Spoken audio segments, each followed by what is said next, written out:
Imagine a movement that arises in China with the promise of inner peace and health, but turns into a nightmare of manipulation and lies. A cult that infiltrates the minds of thousands, spreading conspiracy theories, leading people to take their own lives, and shaking the foundations of an entire nation. This is Falun Gong, a cult led by Li Hongzhi, who not only exploits his followers with empty promises, but also defies the authorities head-on, sowing chaos and disorder wherever he goes. But where was the Chinese government, known for its ruthless control, when this movement began to grow on its own territory? How did it allow it to get to this point? Is Falun Gong really this evil force, or are we dealing with a narrative carefully constructed by the Communist Party to maintain power at any cost? You can find out all these answers now, but first, if you're not already subscribed to the channel, don't forget to subscribe and turn on notifications. It doesn't cost anything, and you'll be supporting the channel in continuing to bring you incredible content. Number 1. The origins. It all began in China in the 1990s, when modernity was advancing by leaps and bounds, while age-old traditions were struggling to stay alive. Against this backdrop of contrasts, a man called Li Hongzhi was searching for something beyond the materialism that dominated society. Influenced from an early age by Qigong, an ancient Chinese art that combines gentle movements, breathing, and meditation to cultivate vital energy, he longed for a path that would lead to true spiritual elevation. Born in 1951, Li witnessed the radical changes that China was going through. But amidst the chaos, he found in Qigong a source of peace and balance. And it was out of this passion that he created Falun Gong, a practice that promised not only physical health, but also a journey towards spiritual enlightenment. Falun Gong was different. It wasn't just about exercise and meditation, but a philosophy of life based on 3 principles: truthfulness, compassion, and tolerance. Li Hongzhi taught that by cultivating these values, it was possible to free oneself from negative karma and achieve true happiness. In a society marked by spiritual repression, Falun Gong became a refuge for millions of Chinese. People of all ages and social backgrounds have found in the practice a way to reconnect with their spirituality and find meaning in their lives. Li Hongzhi's message echoed throughout the land of the dragon, and Falun Gong spread like wildfire. But this spiritual journey was about to leave several fires and burn many people. Number 2. The explosive growth and the Chinese government's reaction. Falun Gong grew every day like a giant wave spreading across China. Millions of people found refuge in the practice, a path to peace and spirituality amidst the turmoil of modern life. But this explosive growth awakened the sleeping dragon, the Chinese Communist Party. The government, which had previously tolerated Falun Gong, saw its popularity as a threat to its absolute power. The movement's ability to mobilize crowds in peaceful demonstrations set off a red alert in the heart of the regime. In 1999, Falun Gong held a historic demonstration in Beijing, gathering thousands of practitioners in front of the Communist Party headquarters. The image of a silent but determined crowd reverberated through the corridors of power, arousing the fear of those who considered themselves the sole owners of the truth. The government's response was swift and brutal. Falun Gong was declared a heretical organization, and a wave of repression swept over its practitioners. Imprisonment, torture, forced labor, and even death became the fate of many of those who dared to defy the regime. The persecution of Falun Gong became one of the darkest pages in China's recent history. Number 3. The teachings and the controversies involved. Li Hongzhi, the leader of Falun Gong, is like a magnet. He attracts and repels at the same time. His teachings, compiled in the book Zhuan Falun, are like a map for a spiritual journey, mixing Buddhism, Taoism, and Qigong in a quest for enlightenment. But this journey is not without its obstacles and controversies. Li presents himself as a spiritual master with extraordinary abilities, able to see beyond the physical world. He questions modern science and defends ideas that many consider backward, such as his rejection of the theory of evolution and controversial comments on social issues. But the biggest controversy revolves around health.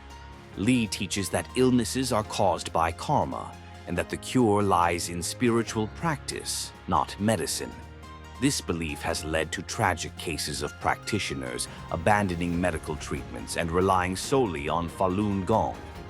Another sensitive point is the control Li exerts over his followers. Many accuse him of leading a cult, isolating his members from society and discouraging critical thinking. Number 4. Examples of controversy. The Chinese government's view. The Chinese government paints a terrifying picture of Li Hongzhi, the founder of Falun Gong.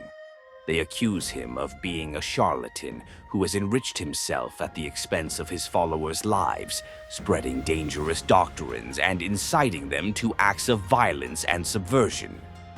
According to the Communist Party, Li Hongzhi amassed millions of dollars while his followers died believing his absurd promises. He presents himself as a being with supernatural powers, capable of transforming his followers into superhumans through a mystical wheel of law that absorbs energy from the universe.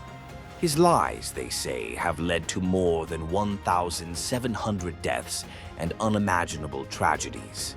People throwing themselves off buildings in the hope of flying, mutilating their own bodies in search of the wheel of law, and refusing medical treatment, blindly trusting his words.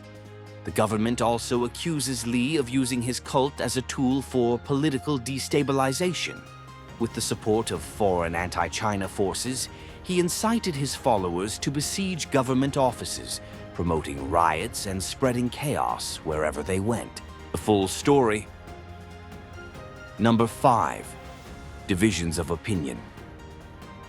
We'll never know. For the Chinese government, this is the version. But we're talking about the Chinese Communist Party, so we know how it works.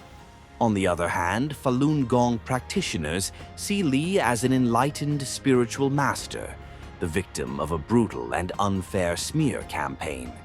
They accuse the government of fabricating lies and using force to suppress a peaceful movement that seeks only freedom of belief and the improvement of physical and mental health. What about the international press? It is observing the situation with skepticism, trying to unravel the facts amid a maelstrom of contradictory information. Some journalists point to Falun Gong's enormous organizational power and its ability to mobilize crowds as a possible reason for the government's crackdown. Others highlight the peaceful nature of the movement and question the official narrative that it poses a threat to the country's stability. What everyone is sure of, however, is reprisal. Number 6. The Chinese government's repression, persecution, and accusations of abuse. The Chinese government's repression of Falun Gong is one of the most severe and systematic religious persecutions in modern history. After the movement was officially banned in 1999, the Chinese Communist Party began a massive campaign to eradicate Falun Gong, using all available means to achieve this goal. Thousands of practitioners were arrested, and many were sent to re-education camps, where they were subjected to brainwashing sessions, torture, and forced labor. Reports by human rights organizations such as Amnesty International and Human Rights Watch have documented numerous cases of serious abuse against practitioners of the movement. These reports include accounts of physical and psychological torture, with methods ranging from beatings and electric shocks to sleep deprivation and forced feeding. Many practitioners have died in custody due to these brutal conditions, and others have disappeared without a trace, with their families often not knowing what happened to them. One of the most shocking accusations made against the Chinese government is that of the forced removal of organs from Falun Gong practitioners. According to these allegations, Falun Gong prisoners of conscience were murdered so that their organs could be sold on China's lucrative organ transplant market. This practice, if confirmed, would represent a serious violation of human rights and a crime against humanity. Although the Chinese government denies these accusations, evidence gathered by independent investigators and human rights organizations suggests that the forced extraction of organs from Falun Gong practitioners may have taken place on a large scale. The repression has also extended to the digital sphere. The Chinese government has implemented strict internet censorship to block access to information and monitor practitioners' online activities. Websites and forums related to Falun Gong are systematically blocked, and the Chinese authorities use digital surveillance to identify and arrest practitioners who try to organize or share information online.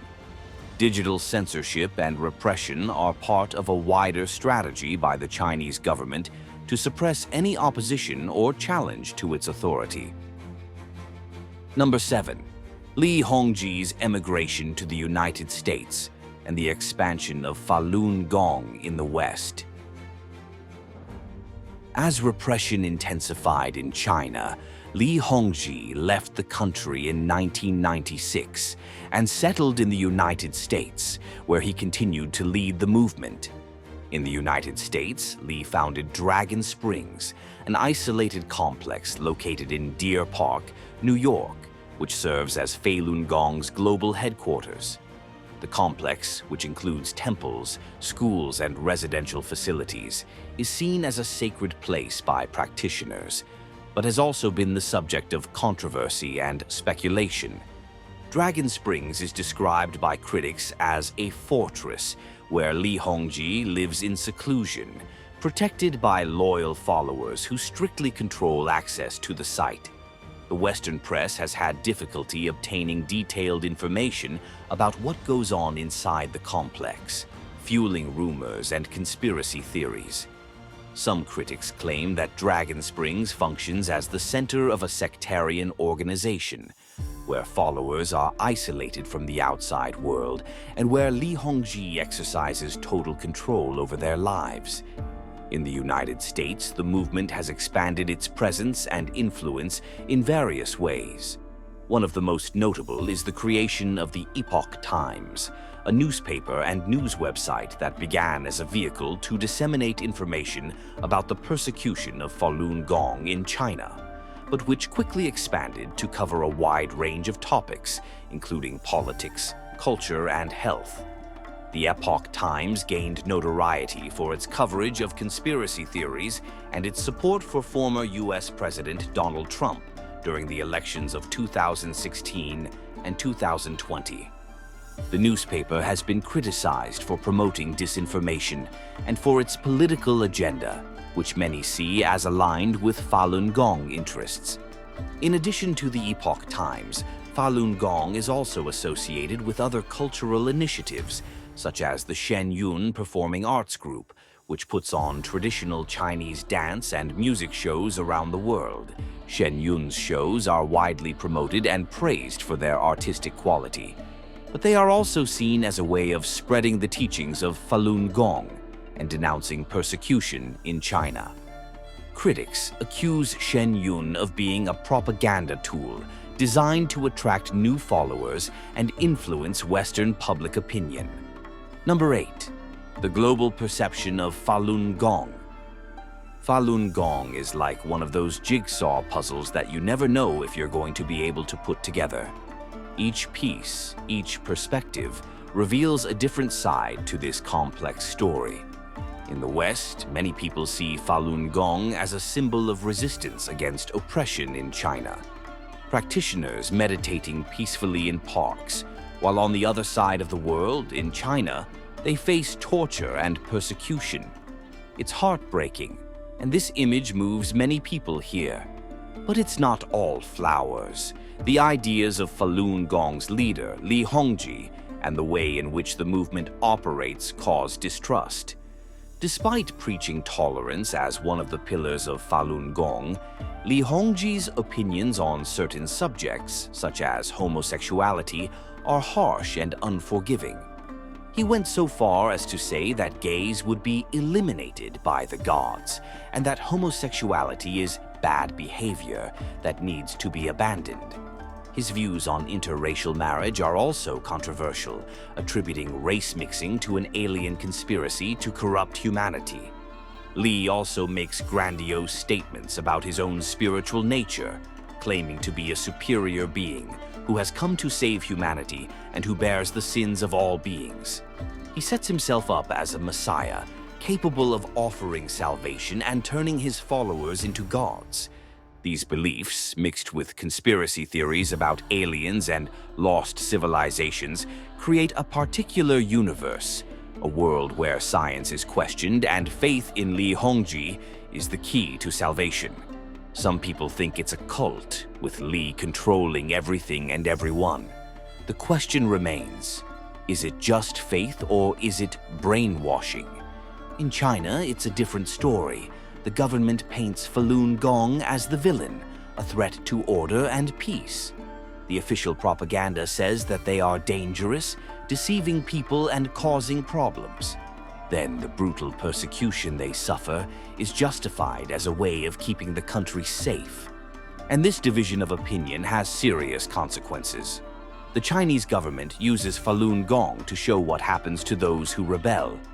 It's like a warning. If you defy us, you'll get hurt. But Falun Gong has also become an international issue. China pressures other countries not to support the movement, using its money and power to silence criticism. It's a fight to see who tells the right story, and the truth ends up getting lost in the shuffle. After all, is Li Hongzhi an enlightened spiritual master or a charismatic leader who uses faith to manipulate his followers? This question remains unanswered, leaving room for interpretations and speculations that feed the fascination and distrust surrounding this story. What do you think? Can you see beyond the smoke and form your own opinion? For you, is this a religion, a movement, or a cult? Leave your opinion in the comments. And don't forget to subscribe to the channel and share the video with your friends so that they too can discover this and other curiosities. Thank you very much for making it this far, and see you on our next adventure.